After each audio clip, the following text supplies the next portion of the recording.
Before we get into politics, would you like to tell us a little bit about Southern Indiana during the 20s and the early part of the Depression?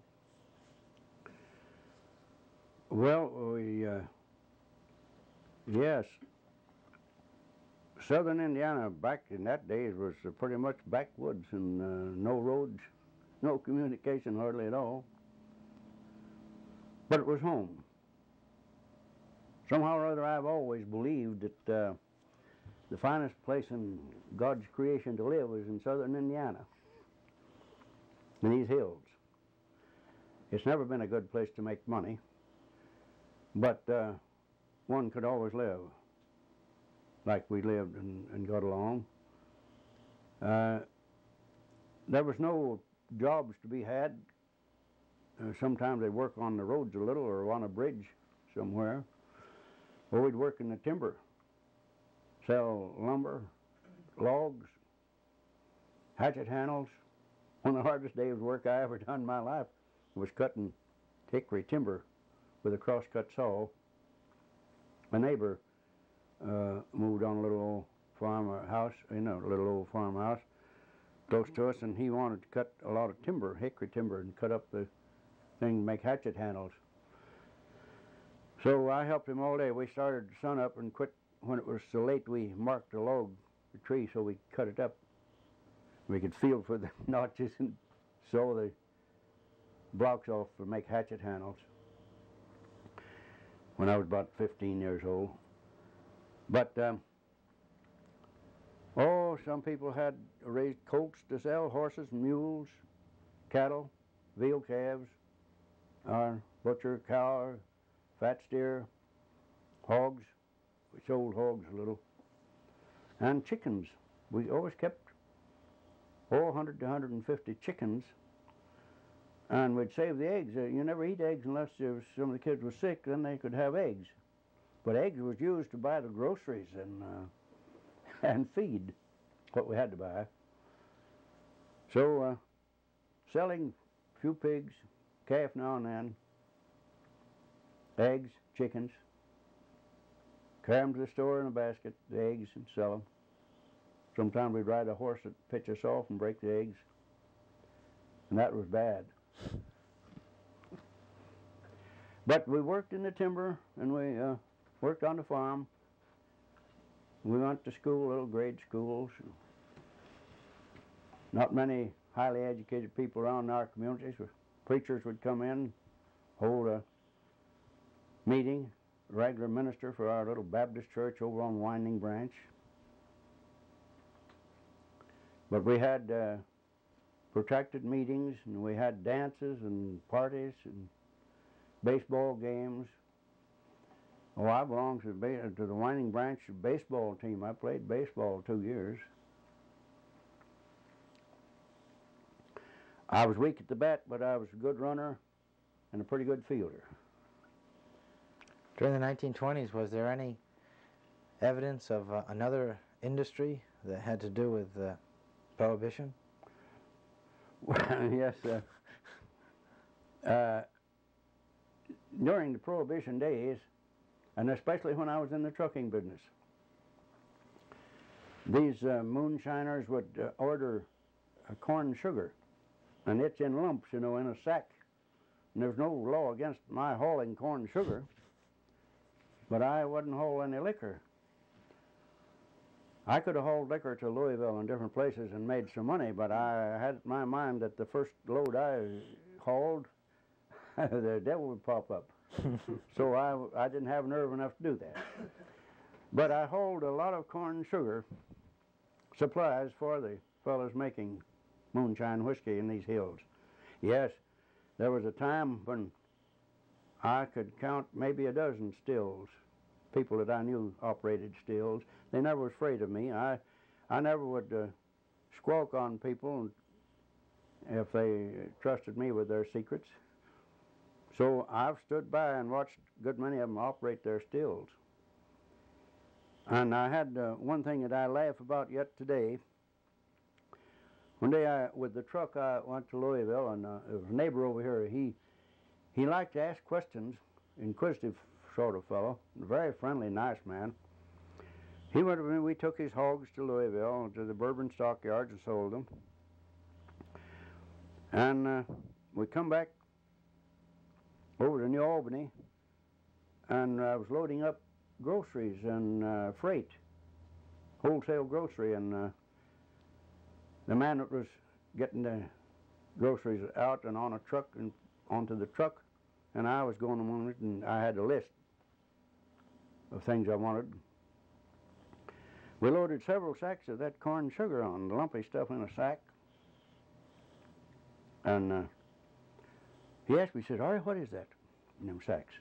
I didn't ignore him, went right on checking off my list, and didn't hear him. After a while, he shook my arm and says, "Ari, what is that in them sacks?" I said, "George, that's dried apples."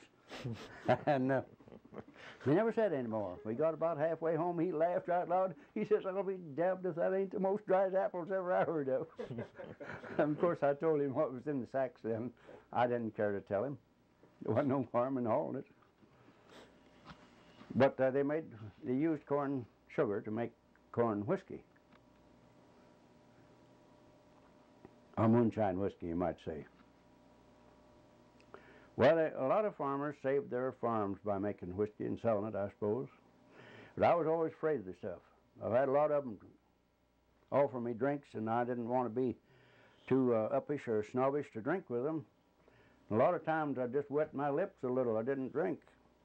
Afraid of that whiskey. You know, I knew enough that green stuff that forms inside of them copper pipes can float into the whiskey, and that stuff can eat a hole in your stomach. And there's an oil that makes you sick too, supposedly, and I was just afraid of it. And when I drank homemade whiskey, I drank awful light of it. Maybe a thimbleful, spoonful. But I was awful careful with it, and I never had any trouble. Did you ever have any friends that got in trouble for? Oh, yes. The excise men come through these hills, and at one time or other they'd get a bunch, 4 or 5 or a dozen. And I knew Indianapolis. I had worked up there on the streetcars, and I knew Indianapolis anyway. I'd been in and out of there some, and they began to come after me to go with them to Indianapolis to guide them around the city. And from that I got acquainted with the old Judge Balzell was the presiding judge then, the federal court. And I forget what that district attorney's name was, but I got pretty well acquainted with him. I did serve in 1930 on that federal grand jury. You know, the St. Louis and Indianapolis, Chicago, Detroit, Toledo, Louisville, they are all kind of tightened down on the moonshine traffic, and the gangsters come into Terre Haute, and they just about took over about 3 or 4 counties around there in that vicinity of Terre Haute. So I was summoned on the federal grand jury to hear the evidence and vote on it whether or not we had a true bill against these different gangsters. That's when the government cracked down to break up the gangster racket in, well, about 3 or 4 counties there. And that was, I believe, in 1930.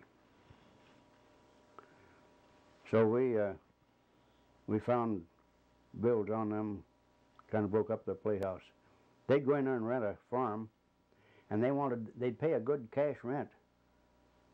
And they wanted that farmer to get away from there and stay away.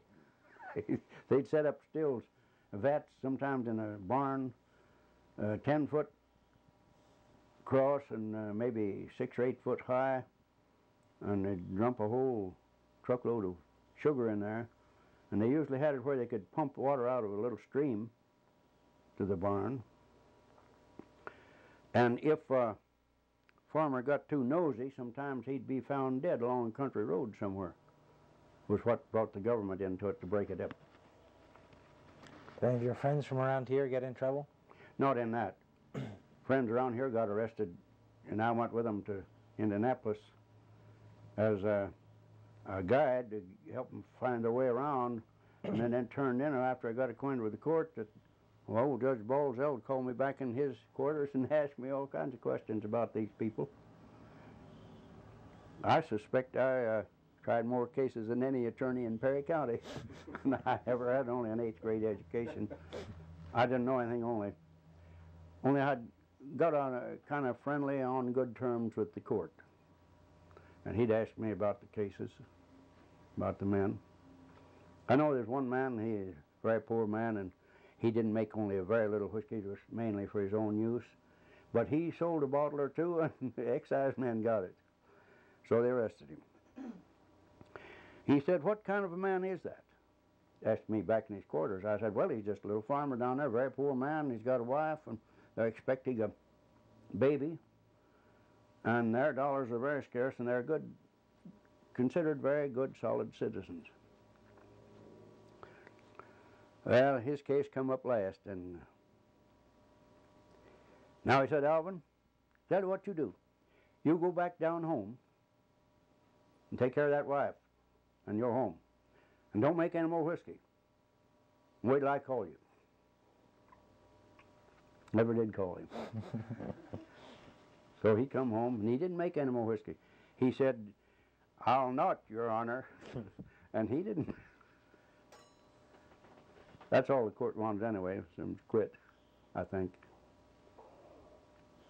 Okay, what about your years as county treasurer? That was during the Depression. Was there any problems? I was elected in '32, same time Paul McNutt was elected governor. And the man that I followed in the treasurer's office, it amounted to the salary and fees run a little over $4,000 a year. And I was elected the same time Paul McNutt was elected. He was from Martinsville, I believe. And when the legislature met, and the governor and the legislature, and they got through with my office, I got $1,640 a year salary as county treasurer.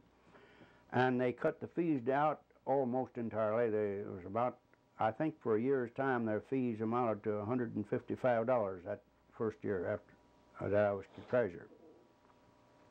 So 1,640 and about 155 was a whole lot less than the 4,000, or a little better.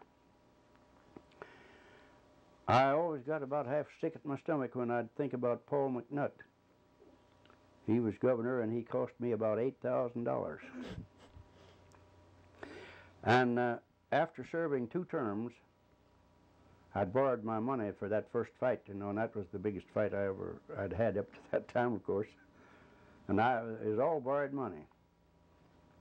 And how much did you borrow?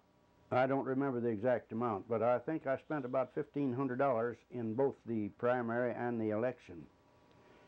But it was a better than $4,000 a year job.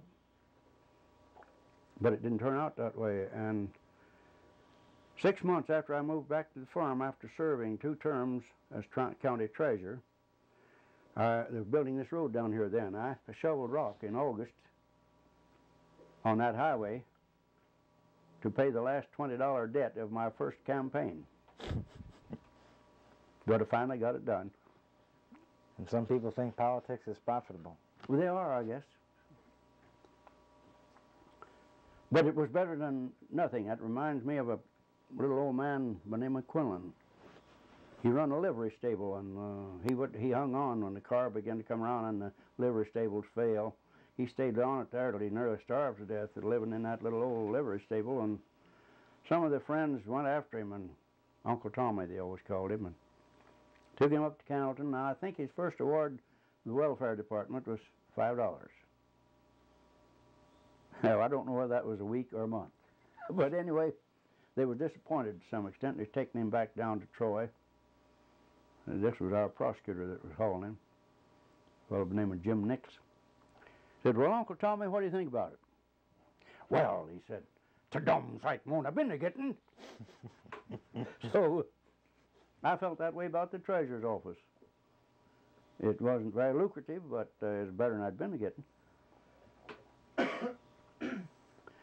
I had a wife and 3 kids then, and we moved to Cannleton, and my wife's mother was with us.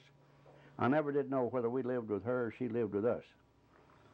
But anyway, she was sick all the time we were at Cannleton, and the wife and kids would have, every time the kids would get whooping cough or measles or chicken pox or something, the wife would have them along with them, and we had a pretty hard time at Cannleton, and we didn't save any money. But we got by, and it was better than nothing. It was better than a lot of people had at that time in this county. Because money was awfully scarce and jobs were awfully scarce.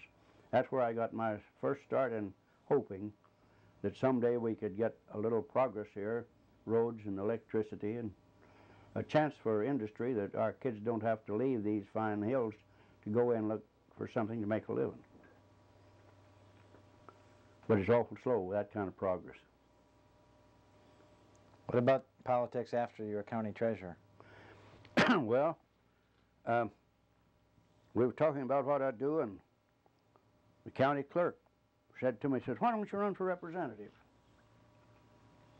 So we investigated a little, and I did run for state representative in 1936. And I carried both counties pretty heavy. Spencer County was a heavy Republican county, and Perry County was a heavy Democrat. They broke about even.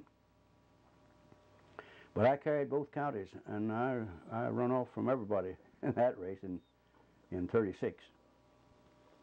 That's when Roosevelt, I believe, was elected the second time. Mm-hmm. And then I ran again in 38. When was elected right nicely again. But in 1940, both counties went Republican that time. And the fellow from Dale got the most votes, and I become the misrepresentative. But that's where I got my start in the legislature, them 2 terms. Did you have any particularly interesting incidents while you were in the legislature? Not a lot in the House. That was 2 terms in the House. Rank and file, I didn't intend to introduce a lot of bills. I didn't want to set the world afire, but I went up there with the notion of that I wouldn't be bossed nor bought, but would try to vote to the best of my knowledge for the good of everybody. And that's what I campaigned on. And it seemed to take, except in 40 when both counties went Republican. I led the ticket in both counties, but no, I didn't lead the ticket in Perry. Stricker and I tied. Henry Stricker got 315 majority in Perry County that time, and I got 315. We'd been used to getting about 1,500 majority, 12 to 1,500.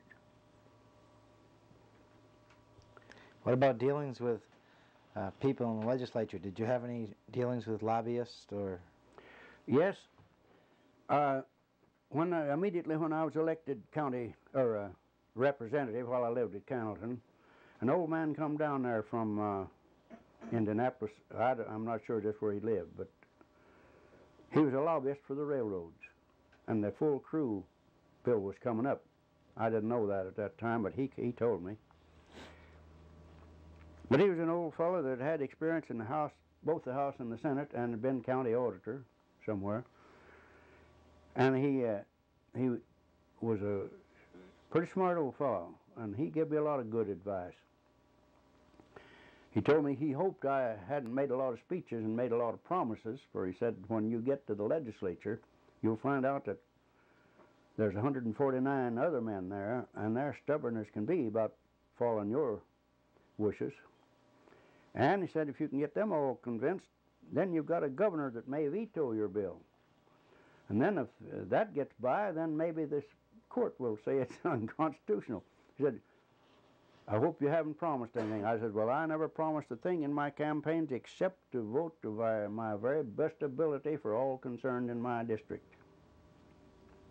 And, well, he said, you'll find that they're hard to work with, hard to change. And I found it to be that way. I went to the legislature, and his name was Durham, Andy Durham. Nice fellow. He was a lobbyist.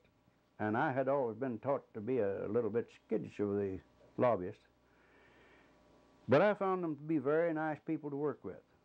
And Andy Durham gave me a lot of good advice, not concerning railroads. I knew that's what he was interested in. But he had good judgment on all of the bills and everything. But another thing I learned when I first went to the House, that was at the same time, I kept my seat occupied and my eyes and ears open, my mouth shut for a while, till I kind of got my bearings. In the meanwhile, I picked out fellows that I thought I could go to for advice and counsel. Some of them Republicans and some of them Democrats. Didn't matter to me. One of my best advisors was a man, a tall, slim attorney from Lafayette. I can't think of his name right now. He was a Republican, of course, but I went to about as many Republicans for advice as I did Democrats.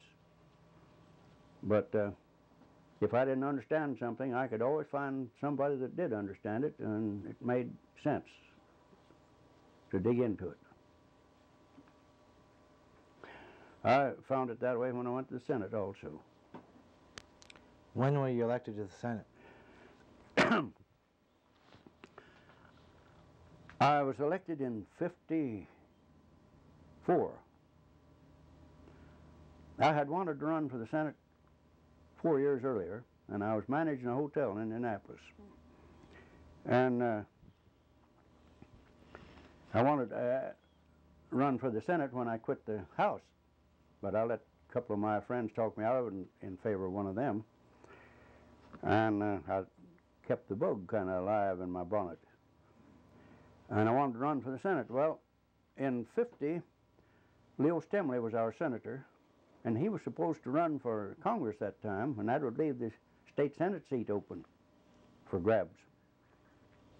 So I knew that Leo was liable to forget my letter and forget all about it. So I wrote him a letter from the hotel up there and asked him if he was going to run for Congress. If so, I was interested in making the state Senate race.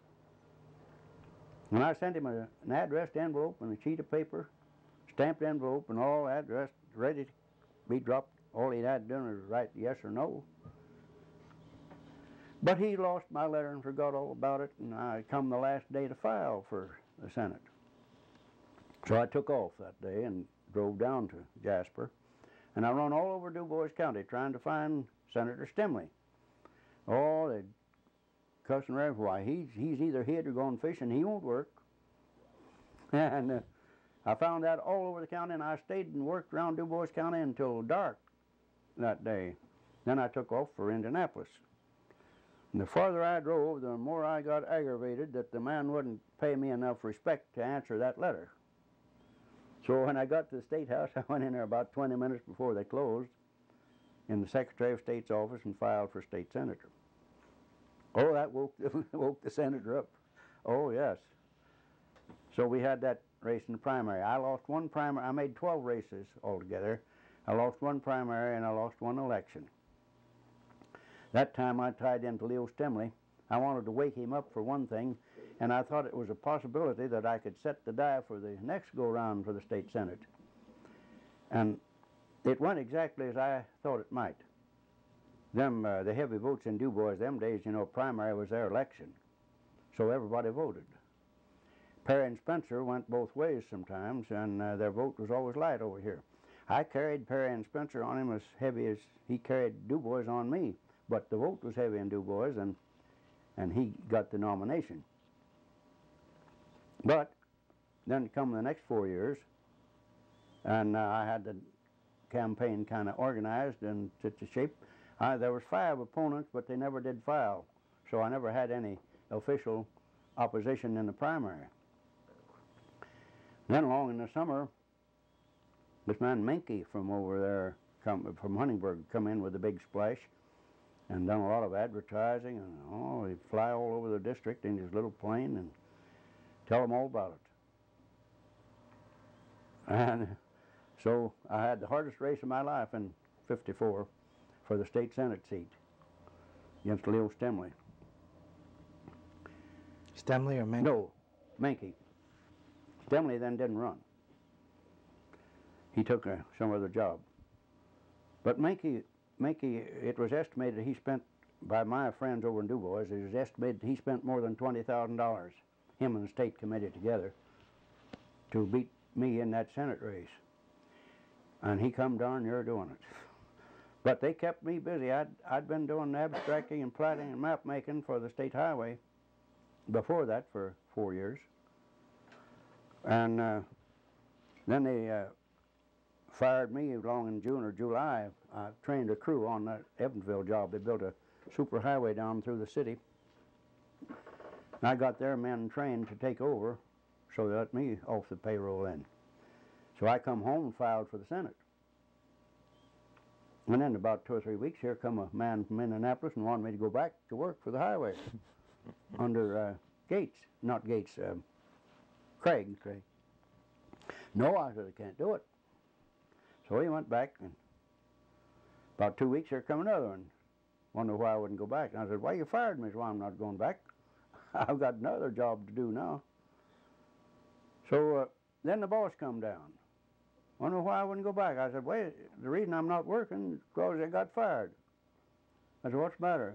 You got a lot of men. Why do you need more? Oh, he said, we're not getting anything done. And want to know if I'd go back. And I said, no, can't go back. He said, would you work on contract? I said, oh, yes, if we can agree. And in about 5 minutes, we had agreed on the contract. And he said, you come in the office Monday morning and I'll give you some blueprints. I went back and he gave me a whole armload of blueprints, practically all over the state.